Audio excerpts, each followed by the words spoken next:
कृष्णदास जी यहां क्या कह रहे हैं?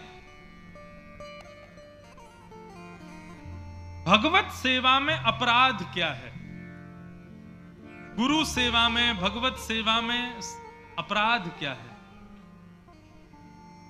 आपने भगवान के श्रृंगार में कोई गड़बड़ी कर दी, अपराध नहीं है। आपने ठाकुर जी के भोग में कोई गड़बड़ी कर दी, अपराध नहीं है। आपने दाल में नमक ज्यादा डाल दिया, भोग लगा दिया, अपराध नहीं है। आपने सब्जी में मिर्च ज्यादा डाल दी, भोग लगा दिया, अपराध नहीं है। आपके सब अपराध क्षमा हैं ठाकुर जी के सामने। लेकिन यदि कोई वैष्णव भक्त का आपने अपमान कर दिया, आप चाहे 56 भोग लगाओ, चाहे बंगला में ठाकुर जी को बैठाओ, चाहे कितना भी सेवा करो, ठाकुर जी आपकी सेवा स्वीकार नहीं करेंगे। वैष्णव भक्त का उपहास और अपमान, उसका निरादर, ये ठाकुर जी सहन नहीं करते। हमारे वृंदावन में बंधुओं कभी भी आइए, एक बात का ध्यान रखिएगा, कोई ब्रजवासी आपसे ऊंची आवाज में कुछ कह जाए, वृंदावन के कोई संत महापुरुष या कोई तिलक आदि लगाए, भले ही आप जानते हो कि ये संत नहीं है, लेकिन तिलक संत का है, जटा संतों जैसी है, वेशभूषा संतों जैसी है, फिर भी वो कुछ अनादर कर दें, वृंदावन में या किसी भी तीर्थ में आप कभी किसी का अनादर मत करना। कोई आपके साथ गलत करे, सुन लीजिए बस,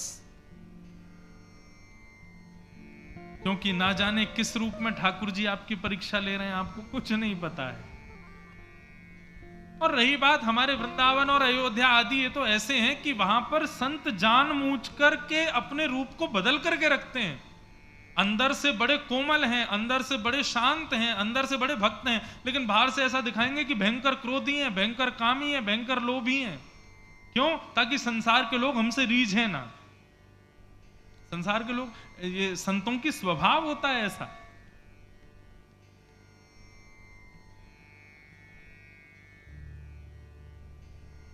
वृंदावन कभी भी आओ, किसी का अनादर मत कीजिएगा, चाहे कोई ब्रजवासी हो, चाहे कोई वहां का बालक हो, चाहे वो कोई वहां का कैसा भी व्यक्ति हो, मत करना। क्योंकि यत्र प्रविष्टो सकलोपि जंतु आनंद सच्चित घनताम उपैति, वृंदावन में प्रवेश करने के बाद एक कीड़ा भी भगवान का स्वरूप माना जाता है। एक बार एक संत थे, उनकी गुरु की बड़ी कृपा थी उनके ऊपर।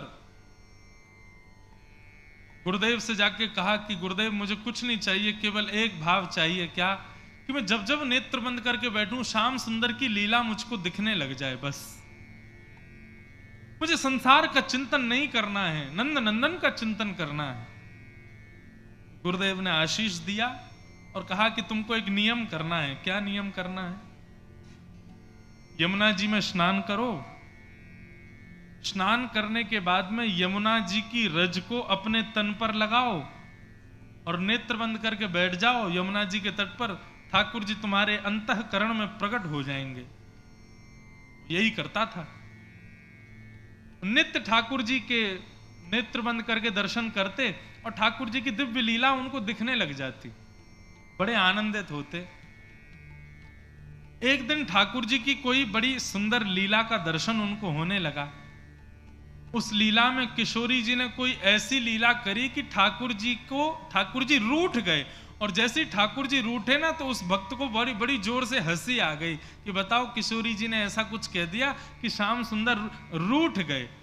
अब यहां तो ठाकुर जी का रूठना हुआ, भक्त जो मानसी में दर्शन कर रहा था उसका हंसना हुआ, और इतने में ही सामने एक ब्रजवासी, उसका एक पैर नहीं था, उसका निकलना हुआ। वो बेचारा लंगड़ा करके चल रहा था और ये जोर से हंसने लगे। अब हंसे तो किसी और बात पे थे, लेकिन उसको लगा कि ये शायद मेरी चाल पर हंस रहे। उसका परिणाम क्या हुआ? वो जो महात्मा बैठ करके ठाकुर जी की लीला का दर्शन कर रहे थे, उनको कुंज तो दिखाई दे रही है, वृक्ष वल्लरियां तो अंतःकरण में दिखाई दे रहे हैं, लेकिन उनके नीचे बैठे श्याम सुंदर जो लीला कर रहे थे, वो श्याम सुंदर वहां से अंतर ध्यान हो गए। खूब खोजा लेकिन ठाकुर जी नहीं मिले। नेत्र खोल करके यमुना जी में स्नान किया, फिर से ब्रजरज को लगा के नेत्र बंद किया, कुंज दिखाई दे रही है, ठाकुर जी की आवाज सुनाई दे रही है, किशोरी जी की आवाज सुनाई दे रही है, लेकिन ठाकुर जी प्रत्यक्ष दिख नहीं रहे। विचलित हो गया, अपने गुरुदेव के पास गया, बोले गुरुदेव मेरे ठाकुर जी अंतर ध्यान हो गए हृदय से। गुरुदेव बोले तुमने किसी वैष्णव का, भक्त का या ब्रजवासी का उपहास तो नहीं किया, उसका अपमान तो नहीं किया? बोले नहीं किया महाराज। बोले क्या हुआ था, सही सही बताओ। उसने पूरी बात बताई। बोले मैं जोर से हंसा, उसके बाद में ठाकुर जी अंतर ध्यान हो गए। बोले जब तुम हंसे तो तुमने नेत्र खोल करके देखा, तुमको कोई दिखा? बोले हाँ, थोड़ी दूर पर एक विकलांग एक व्यक्ति चलता हुआ दिख रहा था। बोले बस यही हुआ है। तुम तो हंसे थे लीला पर, लेकिन उसको लगा कि तुम उसकी दुर्बलता पर हंसे हो, इसीलिए तुम्हारे हृदय से ठाकुर जी अंतर ध्यान हो गए। वो ब्रजवासी है, उसके हृदय को ठेस पहुंची है तुम्हारी बात से, इसलिए ठाकुर जी चले गए हैं। बोले इसका निधान क्या है गुरुजी?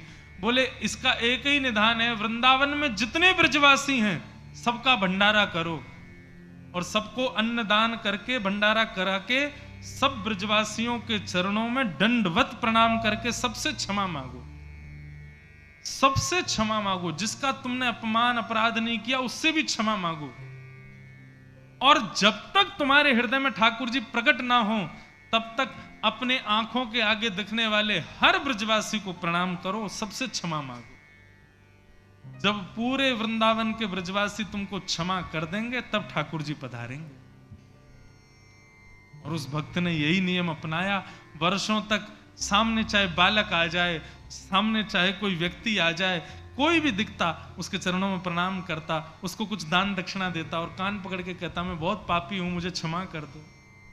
ब्रजवासी बोलते अरे भैया ऐसे काय को करे, आजा गले लग जा हमारे। अरे तू हमसे क्षमा काय को मांग रहा हो भैया, तेरी कोई गलती थोड़ी है। ब्रजभाषा समझ आ रही है?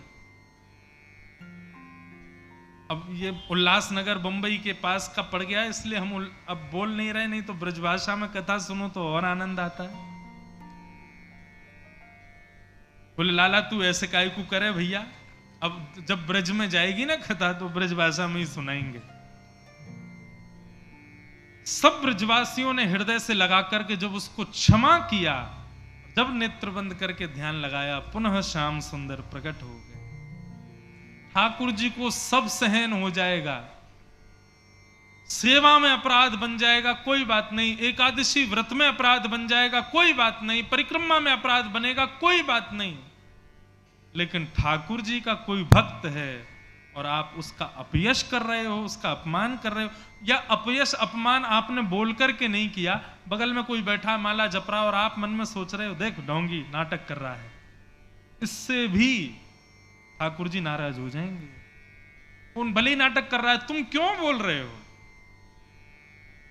सबका भला सोचो, किसी के प्रति दुर्भाव मन में मत लाओ, नहीं तो ठाकुर जी नाराज हो जाते हैं।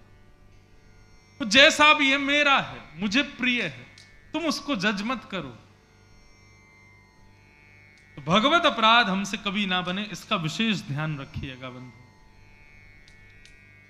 भगवान कब माने कि हम ठाकुर जी ने हमको अपना लिया? गिरधर जब अपनों कर जाने, ताको मैंने संतन की सेवा, भक्त चरण रज सदा लुभाने, गिरधर जब अपनों कर जाने। मुझसे कोई वृंदावन में मिलता है ना तो मैं तो उसको एक ही बात कहता हूं, मैंने कहा भैया तुझे यदि पाप निवृत्त होना है तो मेरी कही एक बात कर ले। बोले क्या? मैंने कहा एकादशी के दिन वृंदावन में बड़ी परिक्रमा लगती है, लाखों लोग परिक्रमा लगाते हैं वृंदावन की। मैंने कहा उस समय परिक्रमा मार्ग में जाके लाखों लोगों की चरण धूलि को किसी डिब्बा में रख के ले जाना और रोज सुबह उठ के अपने माथे से लगाना। भक्तों की चरण रज लगाने मात्र से तुम पाप निवृत्त हो जाओ। चलो ज्यादा दूर की बात नहीं, आपके महाराष्ट्र की बात बताएं। पंढरपुर कौन कौन गया है? पुंडलीक वरदे श्री हरि विठ्ठल, श्री ज्ञानदेव तुकाराम, श्री पंडरीनाथ भगवान की। पंढरपुर का एक वैचित्र बताऊं आपको। भगवान श्री पंडरीनाथ क्यों बैठे हैं, आप सबको कथा पता है। पुंडलीक अपने माता पिता की सेवा करता था, उससे इतने प्रसन्न हो गए कि भगवान उसको दर्शन देने पहुंचे। लेकिन पुंडलीक माता पिता की सेवा में व्यस्त था, तो पुंडलीक ने ईंट को ठाकुर जी की तरफ खिसका दिया। बोले कि अभी मैं व्यस्त हूं, जब निवृत्त हो जाऊंगा तब आपसे मिलूंगा।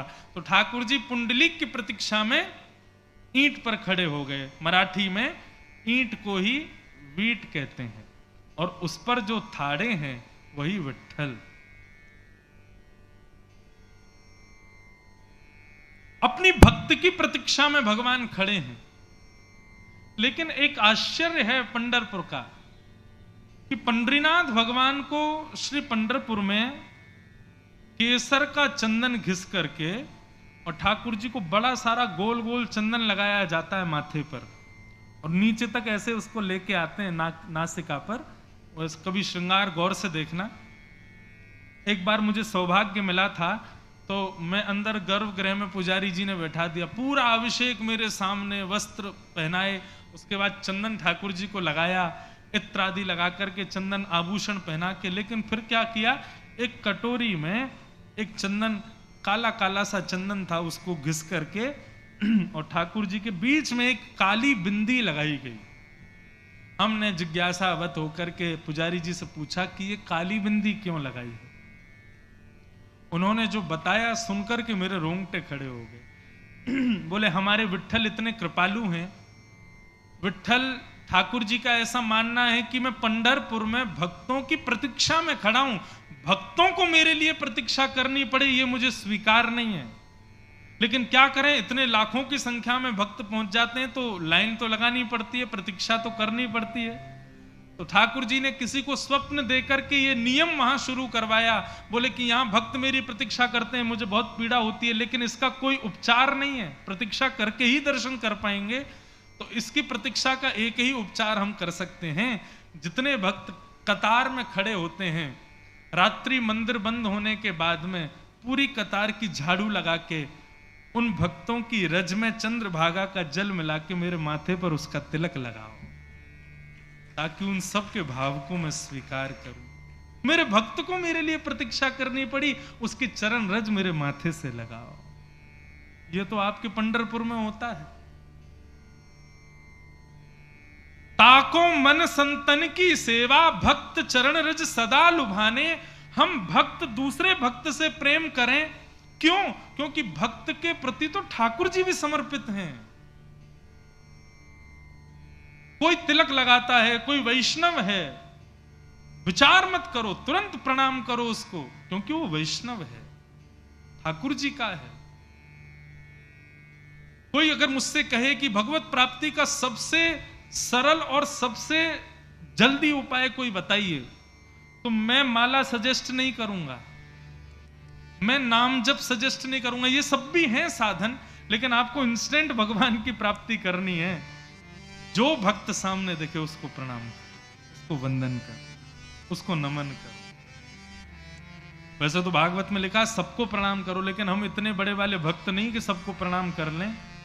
लेकिन हाँ, कोई वैष्णव चिन्हों से अंकित दिखे, गले में कंठी माला, सिर पर तिलक, धोती, बगलबंदी, चोटी, शिखा, या माताओं के रूप में कोई वैष्णव वेशभूषा में दिखे, विचार मत करो, तुरंत हाथ जोड़ के प्रणाम करो।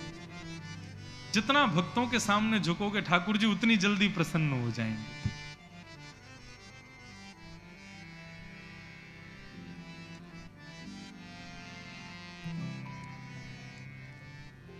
समझ में आ गया ठाकुर जी कब मिलते हैं? ताको मन भक्तन की सेवा, भक्त चरण रज सदा लुभाने, गिरिधर जब अपनों करी जाने। हमारे वृंदावन की एक कथा है।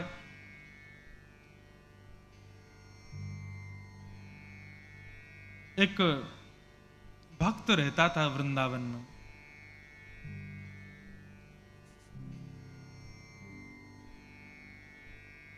तो उसके कई सारे भक्त मित्र भी थे। जब वो उन सबके बीच में आता था तो बड़ा विलंब से आता था, दोपहर हो जाने के बाद में आता था। एक बार सबने उससे पूछा, भाई तुम एक बात बताओ, इतनी देर करते क्या हो तुम, इतने समय कैसे लग जाता है? बोले मैं अपने नियम करके आता हूं, मेरे घर पे ठाकुर जी के बहुत सारे स्वरूप हैं, उनकी सेवा करके आता हूं। एक बार एक भक्त ने कहा कि अपने घर के ठाकुर जी के हमको दर्शन कराओ। बोले नहीं ये मत कहो, बस मैं अपने ठाकुर जी के दर्शन नहीं कराऊंगा। बोले क्यों? बोले कि कोई मेरे ठाकुर जी को देख करके ये ना कहे कि अरे ये कैसे ठाकुर जी, अगर ऐसा किसी ने कह दिया तो मुझे बड़ी पीड़ा होगी, इसलिए मैं अपने ठाकुर जी के दर्शन नहीं कराता। लेकिन एक बार एक भक्त जिद पकड़ ली, उसने बोले कि मैं तुमको वचन देता हूं कि मैं कुछ नहीं कहूंगा, लेकिन मुझे अपने ठाकुर जी के दर्शन कराओ। जैसे तैसे बड़ी याचना करने पर वो भक्त अपने उस मित्र भक्त को लेकर के गया, और जैसे उसकी कुटिया में गया उसकी आंखें खुली रह गई। क्यों? बंधुओं, वहां उसकी कुटिया में कोई मंदिर नहीं था, उसकी कुटिया में कोई चौकी पर त्रिभंग लली ठाकुर जी नहीं बैठे थे। उसकी कुटिया चारों तरफ से छोटे छोटे मटके रखे हुए थे, उन मटकों पर माला चढ़ी हुई थी, उन मटकों पर तिलक चंदन रोली चावल आदि रखे थे, उनके आगे भोग रखे हुए थे। उस भक्त ने कहा भाई ये कैसे ठाकुर जी? बोले मैंने कहा था ना कि मेरे ठाकुर जी को देख के ये मत कहना कि कैसे ठाकुर जी। बोले नहीं नहीं फिर भी बताओ तो ये कैसे ठाकुर जी? बोले वृंदावन में जितने संत आते हैं सबके चरण धोकर के मटके में भर लेता हूं और नित्य उन्हीं का ही सेवन और उन्हीं की पूजा करता हूं, यही मेरे ठाकुर जी, यही मेरा सर्वस्व है। ऐसी निष्ठा संत चरणों में, भक्त चरणों में जिसकी होती है, समझ लो ठाकुर जी उसके संग ही हैं बिल्कुल। कई लोग नियमों में निपुण होते हैं, कई लोग व्रत में निपुण होते हैं, कई लोग नाम जप में निपुण होते हैं, कई लोग साधना में निपुण होते हैं, लेकिन मेरी दृष्टि में और पूर्वाचार्यों की दृष्टि में भी सबसे बड़ा निपुण वो है जो भक्तों की सेवा में निपुण है। और एक बात कह दें, मैं कोई आप सबके बीच में बैठा हूं इसलिए कह रहा हूं, ऐसा नहीं है, लेकिन भक्तों की सेवा की निपुणता ठाकुर जी ने सिंधी समाज को बहुत अच्छे से दी है। हम सब जगह कथा करने जाते हैं, लेकिन जैसी सेवा सिंधी लोग करते हैं वैसी सेवा कोई नहीं करता।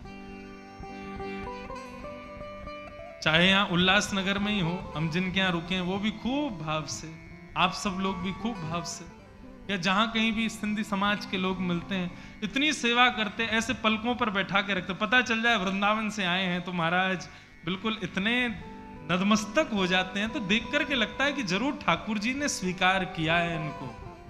इसलिए ब्रजवासी भक्त और संतों के प्रति इतनी निष्ठा होती है।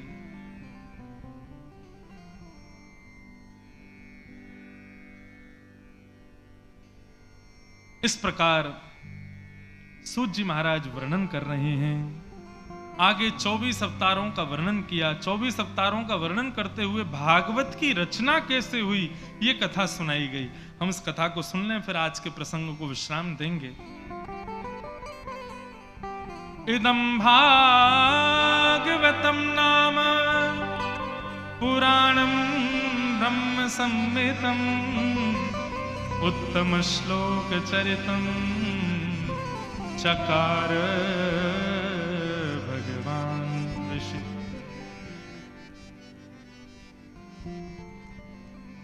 बंधुओं, ये भागवत नाम का ग्रंथ है, इसकी रचना वेद व्यास जी ने की, लेकिन क्यों? प्रश्न ये है, क्यों की रचना? क्या आवश्यकता थी? हमारे हिंदू वैदिक सनातन धर्म में वैसे इतने सारे ग्रंथ हैं, ऋग्वेद, यजुर्वेद, सामवेद, अथर्ववेद, 4 तो वेद हैं।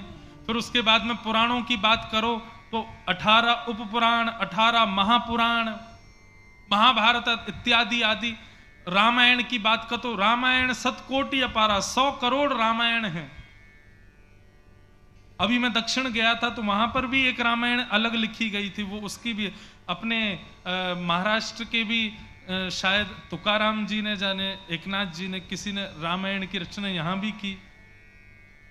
सब जगह रामायण लिखी, सबने अपने अपने भावों से लिखी, ऐसे 100 करोड़ रामायण है। हमारे हिंदू वैदिक सनातन धर्म में इतने ग्रंथ हैं, फिर उसमें भी ये भागवत जी, इनकी रचना क्यों हुई? क्या उनसे कल्याण नहीं होगा हमारा, जो भागवत की रचना करनी पड़ी? बहुत सावधानी से सुनिएगा। क्यों हमारे वैदिक सनातन धर्म में इतने ग्रंथ हैं, उसका कारण क्या है? सबकी रचना अधिकतर वेदव्यास जी ने की है। एक ही रचयिता हैं सबके, वेदव्यास। कारण क्या है? श्री वेदव्यास जी महाराज ने हम आप सब लोगों के कल्याण के लिए कुछ लिखने का मन बनाया। तब उन्होंने सबसे पहले 4 वेद लिखे, ऋग्वेद, यजुर्वेद, सामवेद और अथर्ववेद। इससे पहले केवल एक ही वेद था, प्रणव।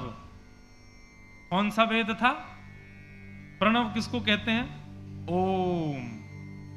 ये ओमकार, इसी को ही प्रणव कहते हैं। केवल हम हिंदू वैदिक सनातन धर्म, यदि हमारी बात करो पूर्वाचार्यों की, तो हमारा केवल एक ही ग्रंथ है, हमारा एक ही उपनिषद है, हमारा एक ही सर्वस्व है। क्या? ओम। पहले कथा पता है कैसे होती थी? लोग अपने अपने प्रश्नों को हृदय में धारण करके बैठ जाते थे, व्यास जी केवल बोलते थे ओम, और ओम कहते ही जिसने जो प्रश्न मन में धारण किया उसको यथामति उत्तर मिल जाता था, सब चले जाते थे। लेकिन जैसे जैसे कलयुग आने लगा, प्रारंभ होने लगा, कलयुग के प्रति हम लोग आगे बढ़ने लगे, हम लोगों की बुद्धि संकीर्ण होती चली गई, हमको विस्तार की आवश्यकता पड़ने लगी। तब वेदव्यास जी ने एक वेद को 4 वेदों में परिणत कर दिया, ऋग्वेद, यजुर्वेद, सामवेद, अथर्ववेद। लेकिन इतने से भी हम लोगों की बुद्धि में कुछ आ नहीं रहा था। तब श्री वेदव्यास जी महाराज ने पुराणों को लिखना प्रारंभ किया। पहले 18 उप पुराण लिखे, और हर बार मन में लिखते जाते ये सब क्या है? ये चारों वेदों का विस्तार है, उसी की ही थ्योरीज हैं। उसको लेंदी करके और अच्छा समझा करके बताया। जैसे एक लेखक की एक किताब के 4 खंड होते हैं, ऐसे ही हमारे हिंदू वैदिक सनातन धर्म में वेदों के ही अलग अलग अलग अलग अलग विस्तार हैं। मूल अंततः उत्तर सबका एक ही है। समझ में आ रही है बात?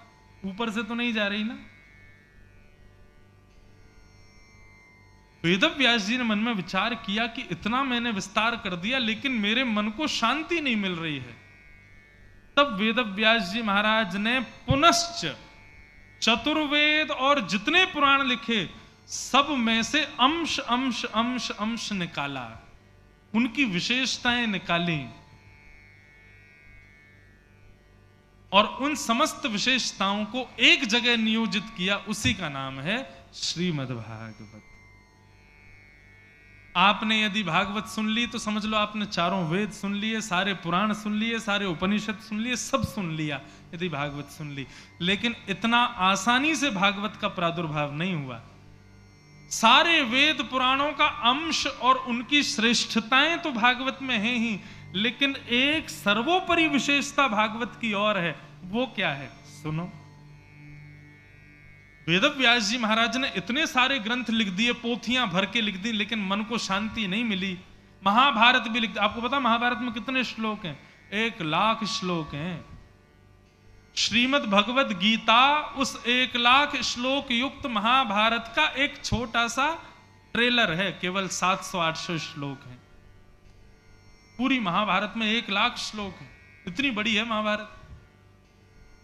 इतना सब कुछ लिखने के बाद भी मन शांत नहीं हुआ वेदव्यास जी का। तब नारद जी महाराज का वेदव्यास जी के पास आगमन हुआ। नारद जी बोले, क्यों दुखी बैठे हो? वेदव्यास जी बोले, देखो मैंने कितना कुछ लिख दिया, लिखते लिखते पन्ने भर गए, लेकिन मेरा मन शांत नहीं, मतलब मैं संतुष्ट नहीं हूं अपनी रचना से। मुझे संतुष्टि नहीं हो रही है। ऐसा लग रहा है कि भोजन करने के बाद भी भूखा हूं, पानी पीने के बाद भी प्यासा हूं। मुझे संतोष कैसे होगा? तब नारद जी महाराज बोले, मैं बता दूं आप संतोषी क्यों नहीं हो रहे हो? व्यास जी बोले, बताओ। बहुत ध्यान से सुनिएगा। नारद जी महाराज कहते हैं कि भवतानुदित प्रायम यशो भगवतो मलम येनैवासौ न तुष्येत मन्ये तद्दर्शनम खिलम। हे व्यास जी, आपके कष्ट का, आपके असंतोष होने का एक ही कारण है। क्या? आपने सब कुछ लिखा, परंतु आपने जितना कुछ भी लिखा है ना, उसमें केवल 4 ही बातें लिखी हैं आपने। भले ही आपने करोड़ों बातें लिख दी, लेकिन सबका निचोड़ केवल 4 बात निकल के आती हैं। क्या? धर्म, अर्थ, काम और मोक्ष। इसको कहते हैं चतुर्विध पुरुषार्थ। क्या कहते हैं? जोर से बोलो।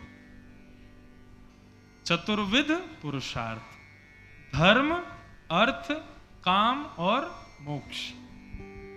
नारद जी बोले, आपने केवल इन 4 बातों को ही लिखा है सब जगह, कि धर्म कैसे किया जाए, अर्थ कैसे कमाया जाए, कामनाओं की पूर्ति कैसे की जाए, और सब कुछ करने के बाद मोक्ष कैसे पाया जाए।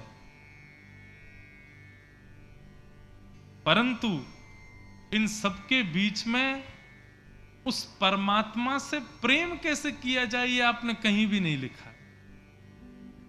आपने भगवान को केवल भगवान बना दिया सब जगह, लेकिन वह भगवान किसी का प्रेमी भी है, वो भगवान किसी का बेटा भी है, वो भगवान किसी का पति भी है, वो भगवान किसी का प्रियतम भी है। ये आपने कहीं नहीं लिखा। वो भगवान केवल पूजने की वस्तु नहीं है, वो भगवान प्रेम करने की वस्तु है, लाड़ लड़ाने की वस्तु है। ये आपने कहीं भी नहीं लिखा। और एक बात कह दें, नारद जी बोले, व्यास जी, ये प्रेम करने की वस्तु, लाड़ करने की वस्तु, दुलार करने की वस्तु, ये संसार के लोग हो ही नहीं सकते, ये केवल ठाकुर जी ही हैं। और ये आपने कहीं भी नहीं लिखा। आपने कहां लिखा है? क्या? कि गोपियां, रसखान कहते हैं, छचिया भरी छाछ पे नाच नचायो, ऐसा वर्णन आता है। एक सुंदर कथा है ब्रज की, सुनो। ठाकुर जी क्या करते हैं? बोले, जब जब मैया यमुना जल भरवे जावे, सो यशोदा मैया को पल्लू पकड़ करके नन्हे से ठाकुर जी पीछे पीछे चले। छोटे से ठाकुर जी 3 वर्ष के हैं। अब पीछे पीछे ठाकुर जी जब चले तो गोपियां, पता है, बड़ी चतुर हैं। गोपियां क्या करती हैं? गायों का दूध निकाल के बढ़िया मठा बना करके उसमें से मक्खन निकाल करके और अपनी अपनी खिड़कियों पे बैठ जाती हैं। और जैसे ही मैया जा रही होती है, पीछे पल्लू पकड़ के ठाकुर जी जा रहे होते हैं, तो गोपियां अपनी खिड़की से हाथ बाहर निकालती, बोले, लाला देख, आज हमने मक्खन निकालो, खाएगो। तो वह मक्खन को देख करके ठाकुर जी मैया के पल्लू वल्लू तो भूल जामे और गैया के पास आ जामे, अपने अपने होठ को ऐसे चाटने लगते हैं और बार बार ऐसे करने लगते हैं। बोले, मुंह को खवा दो। तब गोपी बोले, खाएगो? बोले, हाँ खाऊंगो। बोले, ऐसे ना खावाऊंगी, पहले नाच के दिखा। सो नन्हे से कन्हैया उस गोपी के घर के मक्खन को खाने के प्रलोभन में उनके आगे नाचने लग जाते हैं। कोई गोपी कहती है, बंदर की तरह खो खो करके दिखा। तो वही परब्रह्म परमात्मा जगदाधार जगदीश्वर, जिसकी भृगुटी टेढ़ी करने पर इंद्र भी थर थर